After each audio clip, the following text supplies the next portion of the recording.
안녕하세요. 자, 이번에는 두 번째 귀족국가 유형을 살펴봅니다. 제 9장 내용입니다. 두 번째 귀족국가는 말하자면 이제 연방제 국가입니다. 그래서 각각의 도시가 오늘날로 얘기하자면 마치 하나의 이제 주처럼 이제 작동하는 경우인데요. 지금 스피노자가 염두에 두고 있는 것은 이제 홀란드라고 하는 하나의 나라 안에 여러 개의 도시가 서로 연합해 있는 상황을 염두에 두고 있는 건데요. 그러니까 당시에는 네덜란드가 하나의 국가로서 존재하지 않았기 때문이에요. 그러나 이제 이 생각을 우리가 확대 적용하면 여러 개의 주로 이루어져 있는 네덜란드 연방, 그리고 또한 여러 개의 주로 이루어져 있는 독일 연방, 그리고 미국 연방 국가, 이제 이런 것들에 비교해서 생각해 볼 수 있겠습니다. 스피노자는 이런 연방제 형태의 귀족 국가가 단방제 형태의 귀족 국가, 하나의 도시가 중심이 되는 국가보다는 더 좋다고 이야기해요. 더 좋다. 무엇과 관련해서 평가의 기준이 무엇이냐면 어, 어느 국가에서 다중이 더 많은 자유를 보유하느냐 하는 겁니다. 이때 평가의 기준은 일관되게 스피노자는 시민의 자유 또는 그러니까 일반 사람들의 자유를 최고의 평가 기준으로 삼고 있어요. 그렇기 때문에 앞에서 마키아벨리를 언급할 때에도 마키아벨리와 관련해서 이런저런 뭐 억측, 오해, 해석의 상이함이 있다는 걸 자기는 알지만 자기가 보기에는 마키아벨리는 자유의 친구인 것 같다 이런 이야기를 했죠. 바로 그런 표현에서도 알 수 있다시피 스피노자는 기본적으로 일반인 보통 사람들이 국가 안에서 얼마나 자유를 누릴 수 있느냐, 그러면서도 동시에 국가의 안전이 또한 어떻게 보장될 수 있느냐, 이것이 어떻게 상호 어, 연결되어 있으면서도, 그러니까 제로섬 관계가 아니라 넌제로섬 관계가 될 것이냐, 국가의 안전과 개인의 자유가 어떻게 함께 증가할 수 있을 것이냐가 스피노자의 관심이고, 그 문제를 해결하기 위해서 제도적 해법을 지금 제시하고 있는 겁니다.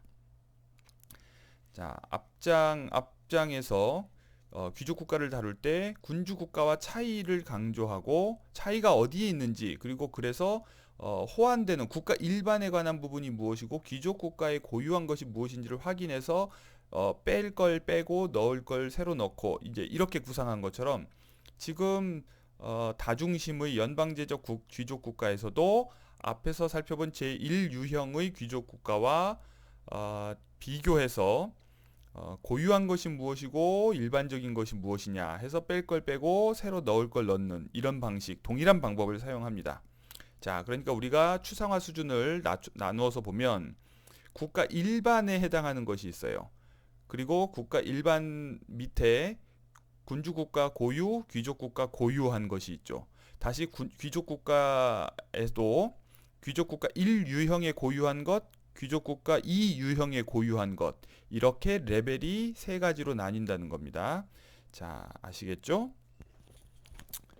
자, 국가 일반, 그 다음에 군주국가, 귀족국가에 고유한 것들.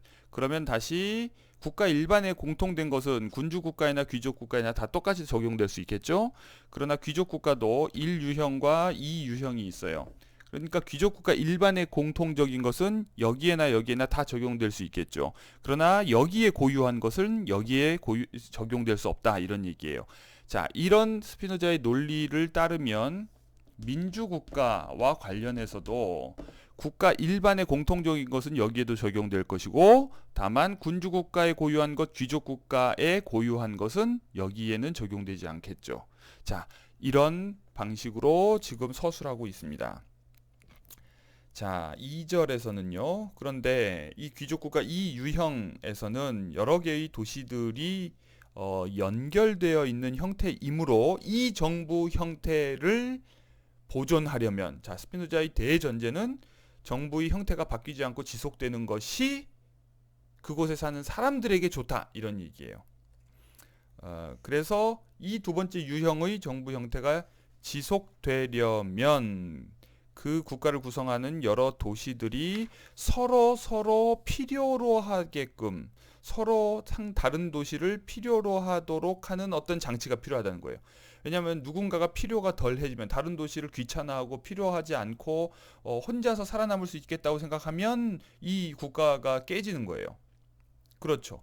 그러니까 바로 이 상호 의존성을 유지하고 발전시킬 수 있는 것이 중요한 겁니다. 그러니까 우리가 오늘날 지구화한 상황에서 국제사회의 협력을 유지하기 위해서는 동시에 국제사회의 의존성이 어떻게 보면 강해지도록 상호 의존이죠. 일방적인 의존이 아니라 그러니까 강대국도 약소국을 필요로 하고 약소국도 강대국을 필요로 하는 상호 의존이 증가하는 쪽으로 국제관계가 발전해야 국가들 사이가 파괴적이고 서로 대립적인 방식으로 경쟁하는 쪽으로 흐르지 않겠죠. 자, 이것이 중요합니다. 자, 2절 뒷부분에 보면요. 321쪽 상단입니다. 아주 의미심장한 얘기를 했어요. 그렇게 해야 상호 의존성이 유지되도록 해야 언제나 도시들이 서로 결합해 있을 것이기 때문이다. 그러나 자기를 스스로 보존할 수도 없고 다른 도시들의 두려움을 줄 수도 없는 도시는 자기 권리 아래에 있지 않고 다른 도시들의 권리 아래 전적으로 놓여 있다. 아주 냉정한 현실 인식이에요. 뭐냐면 언제나 스피노자가 중요하게 생각하는 것은 자기 보존. 그 자기 보존을 혼자 할 수 있느냐, 혼자 할 수 없느냐. 스피노자는 개개인은 자기 보존을 혼자 할 수 없다고 생각해요. 인간은. 왜냐하면 인간이 혼자 홀로 생존하는 것은 거의 불가능하기 때문에. 그러므로 항상 타인이 필요하다. 그래서 사회라고 하는 것이 불가피한 거죠. 그러나 그렇게 해서 사회가 일정한 정도로 사이즈가 커지면 그 사회만으로도 어느 정도는 자기 보존이 가능해요. 그러나 다시 또 이 집단들이 적대적 관계에 있기 때문에 자기 보존을 하기가 쉽지 않죠. 그러니까 또 다른 집단들과 우리가 연합, 동맹을 형성해서 다시 집단 안보를 추구하죠. 그런 이 집단 안보에 묶여서 공동으로 자기 보존을 할 수 있기 위해서도 어느 정도는 남에게 두려움을 줄 수 있어야 된다는 겁니다. 이게 참, 그러니까 남에게 두려움을 줄 수 없는 존재는 권리를 보장받지 못해요. 이게 참 아이러니한데 스피노자의 궁극적인 목표는 두려움에서 벗어나는 거예요. 그게 결국 자유거든요. 그러니까 우리가 자유롭지 못한 이유는 무엇인가를 두려워하기 때문이고 무엇인가를 두려워하는 이유는 개인적 수준에서는 세상을 정확하게 인식하지 못하기 때문인데, 그러니까 나에게 두려움을 주는 원인이 무엇인지를 정확하게 파악하고 거기에 맞는 대응을 하지 못하기 때문에 두려움에 사로잡히는 거죠. 그러니까 국가 전체도 마찬가지인데, 그래서 상대에게 두려움을 줄 수 없으면 상대가 나를 또 우습게 보겠죠. 그러니까 이런 두려움을 줄 수 있는 정도의 힘이 있어야 동맹도 체결될 수 있는 거예요. 참. 그러니까 우리가 한편으로는 미국이라고 하는 우방국의 존재, 동맹이 없으면 스스로 안보를 할 수 없을 것 같은 두려움이 있어요. 바로 그 두려움 때문에 미국의 힘이 계속 유지되는 거죠. 우리에 대한 영향력이. 그러나 동시에 우리가 동맹 체제에서 이탈한다고 했을 때 미국에게 아무런 두려움을 줄 수 없다면 또한 미국으로서도 우리를 도울 이유를 못 가지게 되겠죠. 그런 의미에서도 두려움을 줄 수 있는 능력, 이게 필요하다는 거예요. 자, 군주 국가에서도 군주와 신민 사이에 바로 신민이 군주에게 두려운 존재가 되지 못한다면 군주도 신민을 잘 다스려야 된다고 하는 그런 필요를 덜 느끼게 되겠죠. 서로 그 두려움, 즉 공포가 균형을 이루어야 비로소 공포가 해소될 수 있어요. 공포의 균형과 그 두려움의 합리화예요. 뭐냐면 인식 가능, 예상 가능하게 만드는 거죠. 그것이 바로 제도적인 방식으로 그것을 해소하는 방법이죠. 지금 귀족 국가에서도 지배하는 귀족과 지배받는 평민 사이의 관계에 힘의 균형이 생겨야, 그래야 서로 두려워하지 않을 수 있어요. 그러나 두려워하지 않을 수 있도록 제도를 만들기 위해서도 어느 정도 두려운 존재가 될 수 있는 힘을 갖춰야죠. 이게 참 역설적인데, 아무튼 두려워하지 않을 수 있기 위해서도 남을 두려워하게 할 만한 힘은 가지고 있어야 된다. 그러니까 이게 현실 정치의 논리입니다. 자, 3절로 넘어가 봅시다. 3절에서는 그래서 귀족 국가의 공통적인 것, 즉 다중과 귀족의 수의 비율, 그리고 귀족으로 선출될 수 있는 사람이 나이와 조건, 이런 것들은 여기에서도 그대로 적용되는데, 다만 다른 것이 이제 최고회의와 관련한 겁니다. 그러니까 앞에 유형 1에서의 최고회의는 그 중심이 되는 도시가 이제 모든 권력을 가지고 있기 때문에 그곳의 귀족들로 구성되지만, 지금 이 나라의 최고회의는 도시들로 구성되어 있기 때문에 그 각 도시들의 귀족들로 이루어져 있어요. 그러나 그 최고회의가 한 곳에 붙박이로 있게 되면 그곳이 수도가 돼버리니까 그 무중심성 또는 다중심성을 계속 유지할 수 있는 방식으로 최고회의가 운영되어야 된다는 겁니다. 그리고 바로 이 도시들 간의 자치가 철저하게 보장되기 때문에 사실상 이 최고회의는 최대한 덜 모일수록 좋은 것이고, 그러니까 일종의 이제 제헌의회처럼 한번 그 국가의 근본적인 법을 만들고 나면 웬만하면 다시 자주 반복적으로 모일 이유가 없으면 없을수록 좋다는 거죠. 자, 이런 이제 상이한 원칙이 적용되어야 합니다. 자, 4절로 넘어가 봅시다. 4절에서는 스피노자가 또 일관되게 강조하는 원칙을 제시합니다. 다만 그것이 이 두 번째 유형에서 어떻게 다르게 적용되는지만 얘기하는 건데, 그게 뭐냐면 일관되게 스피노자는 개인의 평등을 인정해요. 그리고 개인 간의 평등을 인정하기 때문에 동시에 도시 간의 불평등을 인정해요. 이게 이해되죠? 왜냐하면 도시의 힘은 그 안에 있는 사람들의 수에 달려 있어요. 그렇기 때문에 개인들 간의 평등을 인정한다는 것은 그 도시들마다 사이즈가 다른 것을 반영해서 비례적으로 권리를 부여하는 것, 그것이 정당하다는 거죠. 즉 스피노자는 홉스와 유사하게 개개인들 간의 힘의 차이라고 해봐야 거기서 거기라는 생각을 하고 있어요. 마이너스 평등이죠. 어차피 혼자서 살아남지 못하는 것은 다 마찬가지라는 거예요. 그래서 집단을 결성했기 때문에 집단의 규모가 크면 클수록 더 많은 힘과 더 많은 권리를 가진다. 그것은 지극히 자연스럽다고 보는 거죠. 그래서 여기에서도 앞에 1유형에서도 도시들이 사이즈에 따라서 다른 힘을 가지는 것, 그것은 인정해요.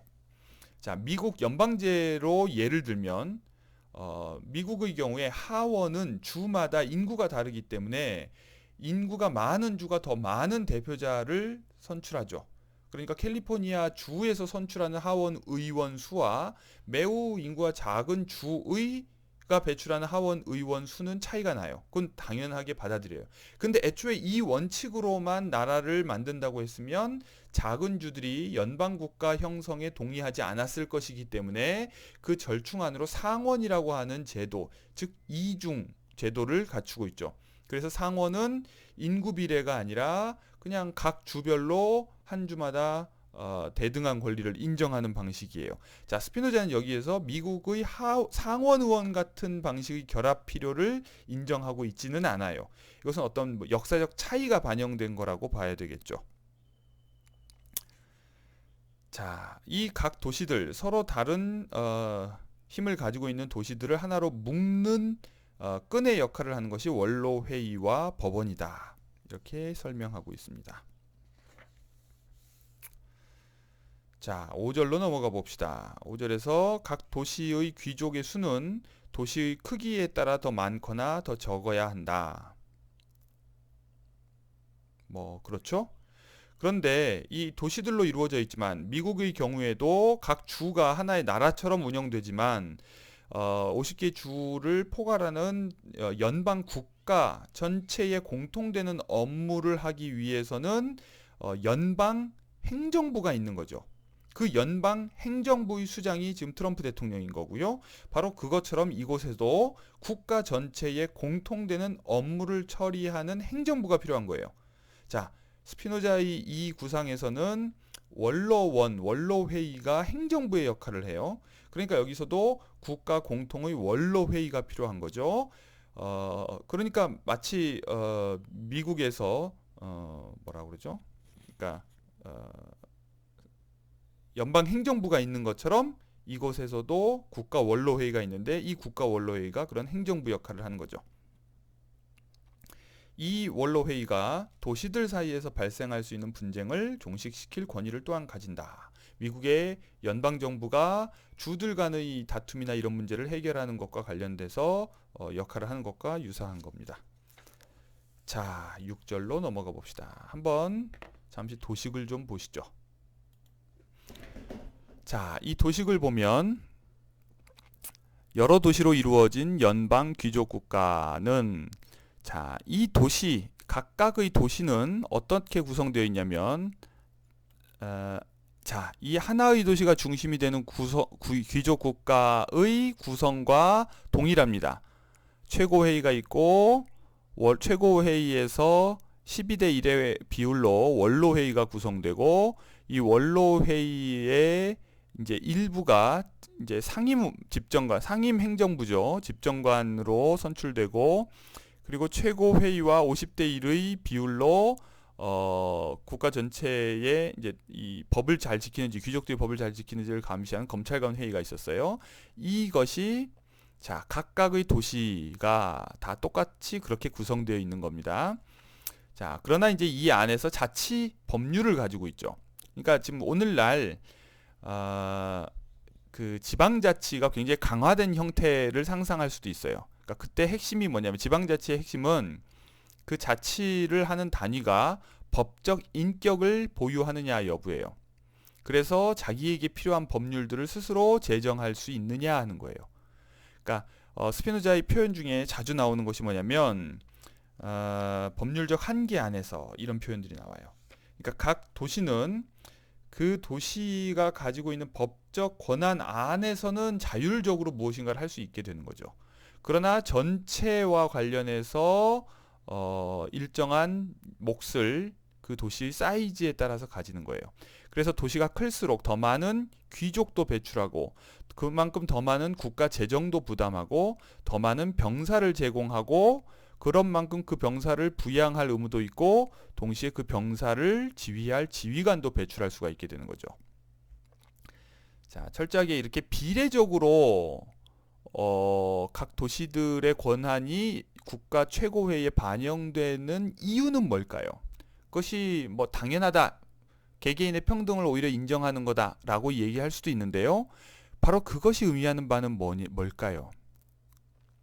우리가 개개인의 평등이라는 현실을 인정했을 때 그렇기 때문에 개개인이 어느 누구도 혼자서 살아남을 수는 없으니까 집단에 구속되는 것이 불가피하다고 얘기할 수 있어요.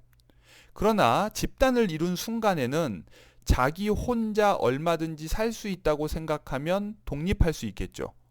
그리고 그것은 스피노자가 앞에서 국제관계를 설명할 때에도 얘기했어요. 국제관계 속에서도 어느 국가가 동맹체제에 구속되어 있어야 할 필요를 더 이상 느끼지 않는 순간 얼마든지 이탈할 수 있다. 그리고 그때 약속을 어겼다고 뭐라고 하는 것은 의미 없다. 이런 얘기했죠.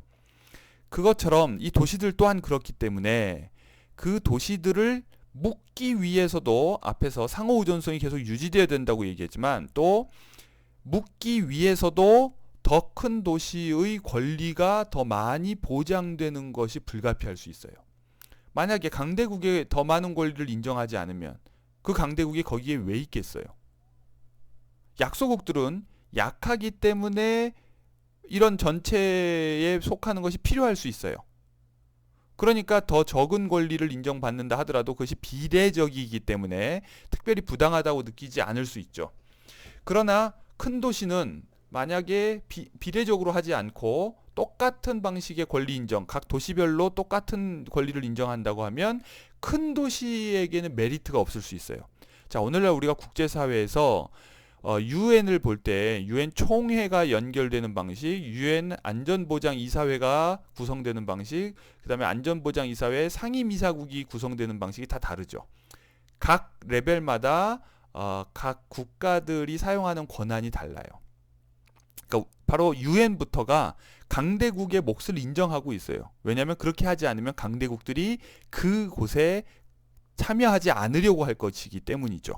왜냐하면 강대국은 상대적으로 자기를 보존할 수 있는 가능성이 독자적으로 크기 때문이에요. 바로 이런 이유 때문에도 이런 비례적인 권리의 인정이 이루어지고 있는 것이 아닌가 싶어요. 자, 아무튼 그렇게 해서 이렇게 각 국가의 귀족들로 구성된 국가 최고회의가 있죠. 여기는 모든 도시의 귀족들이 모여 있어요. 여기에서 중요한 것은 소집 시간과 장소를 지정하지 않아요. 뒤에 가서 설명하지만 그럴 때에 오히려 도시들 간의 평등이 보장될 수 있고 더 나아가서 안보상의 이유로도 중심이 정해져 있지 않기 때문에 공격 타점이 불분명하다는 거예요. 그래서 외적의 침입을 받더라도 안전할 수 있다. 그리고 이 최고회의는 법률의 제정과 폐지를 담당하기 때문에 가급적 안 모이는 것일수록 이 나라의 안정의 증거가 되니까 좋은 거죠. 그리고 이 최고회의가 국가 관료의 선발 권한을 가지고 있고, 그러나 이 전체 국가 전체와 관련된 관료 외의 것은 각 도시가 선발하도록 자율적으로 내버려 두고, 그리고 전쟁과 평화와 관련된 결정을 이곳에서 내립니다. 자, 그리고 각 도시의 귀족들 중에 또 일부가 원로가 되겠죠. 그러니까 이제 이 원로들이 국가 전체 원로회의를 구성할 거예요. 그러나 이 원로회의는 일종의 행정부이기 때문에 모여야 하죠. 최고회의와 달리. 그리고 검찰관 회의도 그것을 감시해야 되기 때문에 모여야 하죠. 그리고 국가재판소도 모여야 하죠. 그러니까 이런 곳, 즉 국가원로회의와 국가최고재판소는 이 국가에는 수도가 없기 때문에 시골, 도시가 아닌 시골이나 만약에 도시로 한다면 투표권이 없는 도시로, 그런 도시로 장소를 지정한다. 그러니까 지금 홀란드를 하나의 국가로 봤을 때 홀란드의 주도인 헤이그, 홀란드의 주도는 암스테르담이 아니라 헤이그입니다. 그 헤이그가 바로 투표권 없이 그런 수도의 기능을 했었다는 거예요. 지금도 하고 있고, 그리고 지금 국가 전체의 수도로도 기능하죠. 바로 그런 곳을 상상하는 겁니다. 시골이나 투표권 없는 도시로 장소를 지정해서 그곳에 국가 원로회의, 집행부, 상임집행부가 모이고 재판소도 모이고. 자, 국가 원로회의는 그런 곳에 있고 국가 공통 업무를 처리하고 법률 제정, 개정 요구를 검토하고 도시들 사이의 분쟁을 조정합니다. 지금 연방행정부입니다. 연방행정부. 그리고 국가검찰관 회의가 이 모든 기관에 또 참여해서 법을 잘 지키는지 그것을 잘 감시하는 역할을 하죠. 자, 이 국가 최고 재판소는 뭐랄까요, 일종의 이제 상급 법원의 기능을 하고요. 각 도시에도 이미 재판소가 있어요. 재판소. 그리고 이 재판소에서 뭔가 해결되지 않을 때는 상급 법원으로 항소할 수 있도록. 이것이 가능하지 않다고 하면 사실상 이 국가는 하나의 국가일 수 없어요. 국가라고 하는 것은 법적 통일성을 갖추고 있어야 되기 때문에 이 최종적인 법적 판단의 심급이라고 하는 것은 어쨌든 연방 수준에 있어야 하겠죠. 자, 그리고 군대 역시 연방 수준으로 이루어져야 되겠죠. 자, 이것이 이 국가와 앞에서 살펴본 국가의 차이입니다. 그러니까 이런 식의 도시가 이렇게 묶여 있다 이렇게 생각을 하시면 되겠습니다. 자, 다시 돌아왔습니다. 그래서 이 국가에서는 국가원로회의는 일종의 앞에 유형 1의 집정관 회의와 유사하게 행정기능을 수행하죠. 자, 어렵지 않습니다. 뭐 다 쉬운 이야기고요. 뭐 수적 비율도 다 앞에 것과 비슷하게 이루어져 있고요. 자, 329쪽 중간 부분을 좀 보면요. 이 국가에서 원로회의를 구성하는데 이제 앞에 국가 1, 그러니까 유형 1에서는 원로회의를 구성할 때 이것을 이제 분반으로 나누어서 뭐랄까요, 평등을 최대한 보장하려고 했었죠.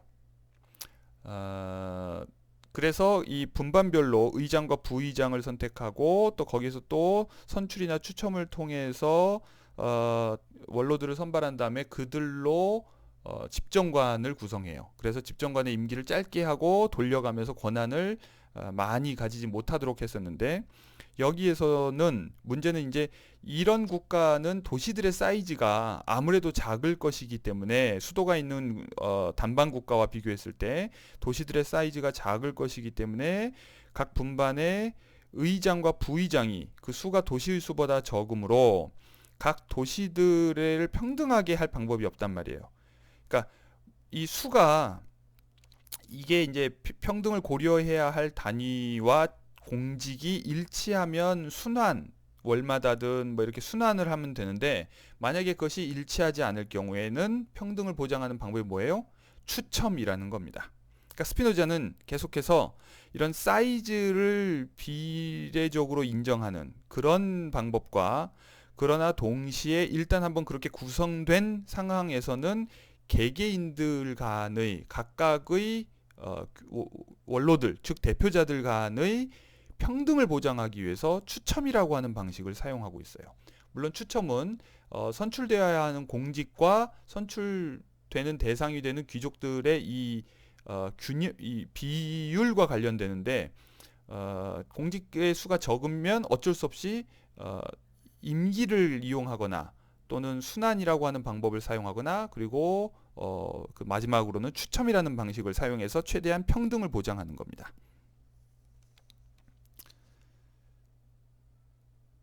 자, 그래서 아까 얘기한 것처럼 도시별로 더 많은 권리를 가지는 그 원리가 심지어 법원에서도 반영됩니다.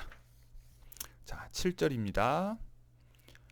7절도 군대 이야기, 그리고 세금 이야기가 8절에 나오는데요. 세금도 여기서는 연방국가이기 때문에 뭐냐면 연방정부가 곧바로 주민에게 세금을 부과해서는 안 되고, 각 도시의 정부를 경유해서 이제 세금을 이제 징수하는 거죠. 그래서 각 도시가 알아서 이제 자기 인구에 비례해서 이제 조세를 부담하는데, 세금을 부담하는데, 이때 어떻게 징수하느냐, 그건 각 도시가 알아서 결정한다.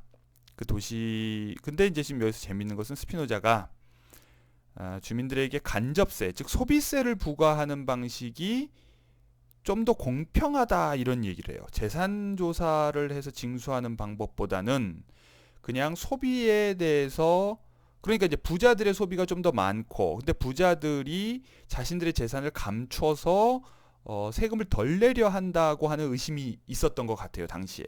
그렇기 때문에 차라리 소비에 대해서 세금을 부과하면, 뭐 부자가 세금 뭐 소비를 덜 한다면 그건 그 자체로 검소한 거니까 뭐라고 할 일은 아닌 거고, 그래서 돈이 많다고 해서 소비 사치를 많이 한다, 그럼 거기에 대해서 세금을 부과하는 거죠.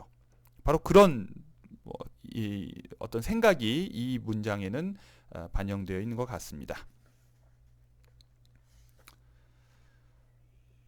자, 제가 지금 무슨 일이 있어서 더 이야기를 하기가 어려울 것 같고요.